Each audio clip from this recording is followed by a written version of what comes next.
जो कथा श्रवण कर रहे हैं वो क्या है? परम भक्त, परम रसिक भागवत के,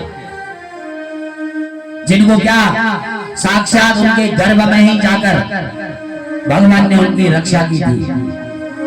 अश्वत्थामा ने ब्रह्मास्त्र से बचने के लिए ब्रह्मास्त्र डाल दिया था, अश्वत्थामा ने गर्भ नष्ट कर दिया। तो ब्रह्मास्त्र से बचने के लिए परमात्मा ने स्वयं गर्भ में जाकर परीक्षित को दर्शन दिए थे।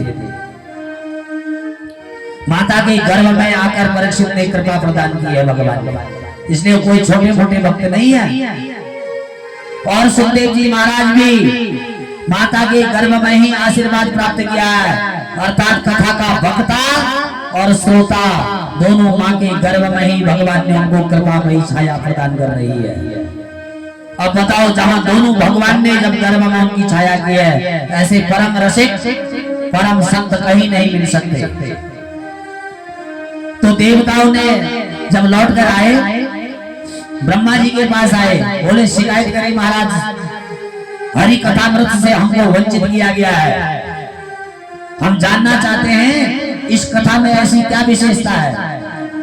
तो ब्रह्मा जी बोले अच्छा देखो परीक्षित, इसका परिणाम क्या होता है परीक्षित पर, परीक्षित को कुछ इससे फायदा होता है तो देखेंगे, तभी पता लगेगा ये कथा क्या कर रही है 7 दिन में। इस कथा का तो तब पता लगेगा 7वें दिन। तो पान करने के बाद जब देखा, धाता विस्मितः, ब्रह्मा बाबा भी आश्चर्य में पड़ गए। स्वयं पूरे सृष्टि के रचयिता जब इस भागवत संहिता को 7 दिन में सुना परीक्षित ने, तो मृत्यु का भय ऑटोमेटिक खत्म हो गया। दुराज्ञो मोक्षम तथा भीक्षम पुरा धाता विस्मृता सत्यलोके तुलाभद्वान तौलयत् साधनांजय। अब क्या है, मरना सबको 7 दिन में है, सब 7 दिन के मेहमान हैं हम।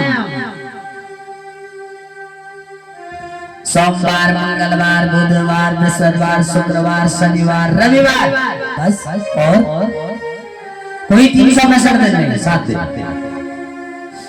कलिकाल में जीने के 7 दिन है, 7वें दिन में काल 24 घंटे हमारे सर पर मंडराता है।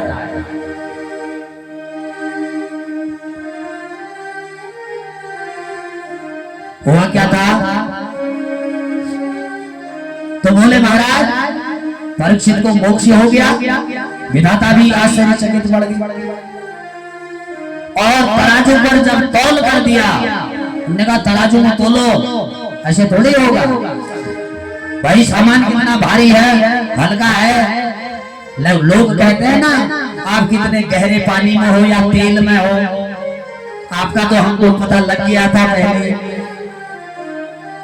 ये उन्होंने कहा तौल कर लो भाई, इसका प्रमाण लो। अगर इस 7 दिन के ग्रंथ ने ऐसा चमत्कार कर दिया तो इस श्रीमद् भागवत संहिता को तौल कर निर्णय लिया जाए और सारे साधु संत समाज को इकट्ठा कर दिया। बोले क्या,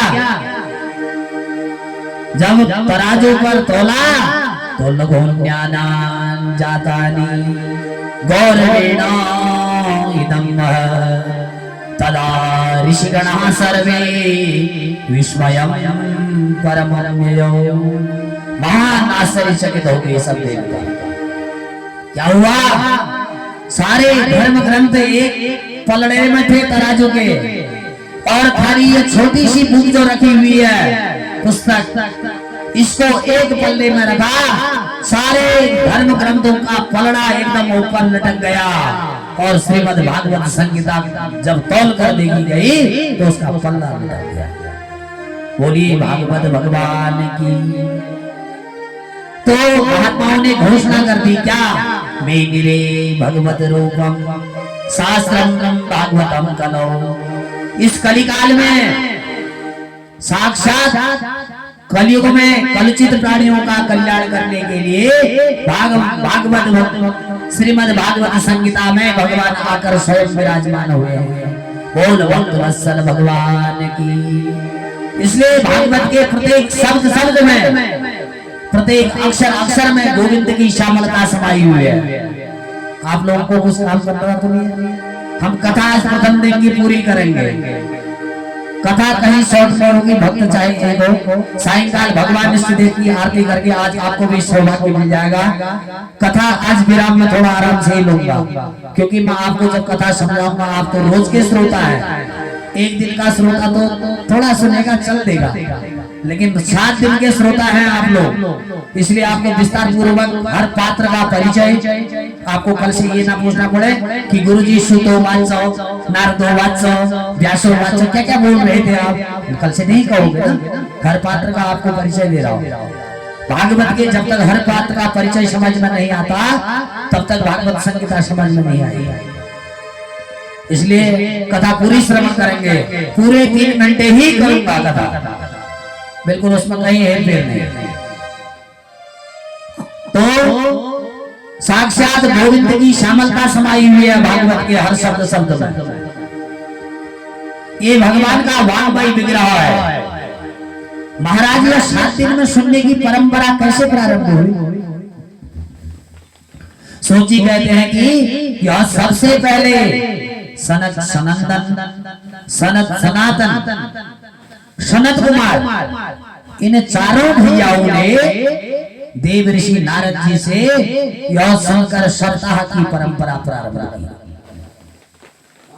सौनक जी बोले महाराज, नारद जी तो 2 घड़ी से ज्यादा कहीं टिकते नहीं, फिर ऐसे नारद जी ने 7 दिन बैठकर कथा प्रवचन कैसे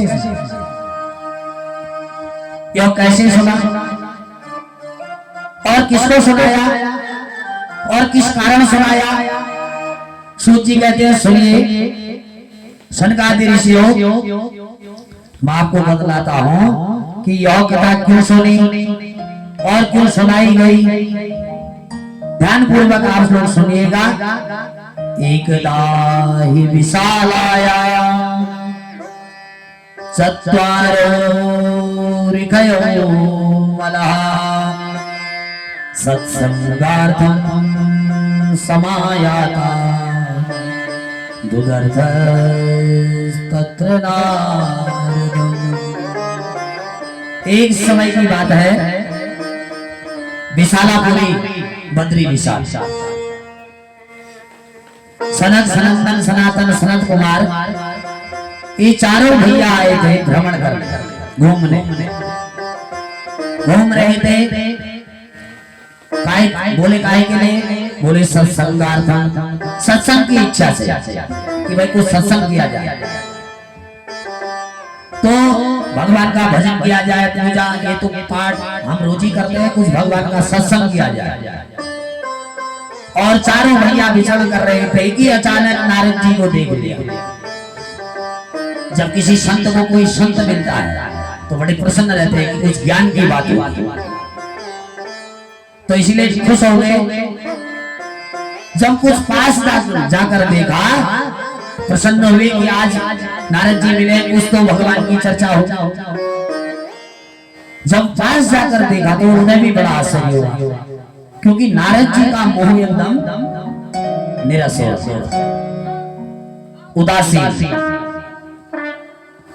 जब उन्होंने देखा, अच्छा, भागे भाई दौड़ कर आए और पूछा, प्रणाम देवऋषि नारद, आप इस प्रकार चिंता में क्यों दिख रहे हैं?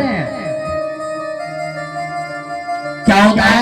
जैसे किसी कृपण जानते हैं, कंजूस आदमी जो खर्चा नहीं करता, अगर उसका कभी अगर धन खो जाता है, वो बहुत प्रायश्चित करता है। उसका अगर वो कहीं लगा भी दे, उसको 100 बार गिनता है, मैंने ये किया था, मैंने ये किया था, उसको भी दिया था, उसको भी दिया था। वो ब्याज पर भी देगा तो तब भी बोलेगा कि ब्याज पर मैंने तेरी मदद करी। तो इसलिए जैसे कृपण का धन हो जाता है, ऐसा ही देख लेते हो। तो बोले नारद जी, गत वित्तो यथा जना। नारद जी, आपका क्या चला गया है? ना आपकी बीवी, ना बच्चे, ना कुछ, आप तो रमते राम है। क्योंकि जो धन चुरा लिया जाता है उसको संत अपना धन नहीं मानते, और जो ना चुरा जाए उसे ही अपना धन मानते हैं संत लोग। क्या क्या है संतों का धन? आप लोग ताली तो बजाएंगे ही बजाएंगे, तभी मैं गाऊंगा। दोनों हाथ ऊपर करेंगे।